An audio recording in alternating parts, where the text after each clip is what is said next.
একটি ছোট্ট খরগোশ বনের পথে হাঁটছিল।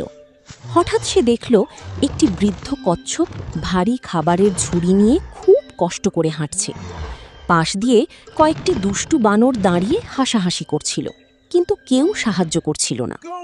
খরগোশটি দৌড়ে গিয়ে কচ্ছপের ঝুড়ি তুলে নিল এবং বলল, চলুন, আমি সাহায্য করি।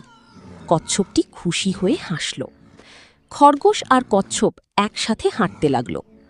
কিছুক্ষণ পর হঠাৎ আকাশ কালো হয়ে বৃষ্টি শুরু হলো। বানরগুলো গাছের নিচে দাঁড়িয়ে ভিজতে লাগল। তখন কচ্ছপ তার বড় খোলসের নিচে খরগোশকে আশ্রয় দিল।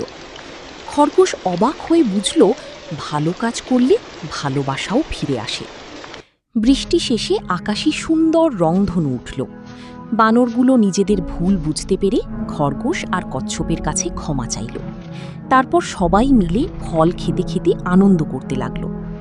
গল্পের শিক্ষা: ভালো কাজ করলে তার প্রতিদান একদিন ঠিকই ফিরে আসে। TMN Cartoons. Please subscribe, like, and share.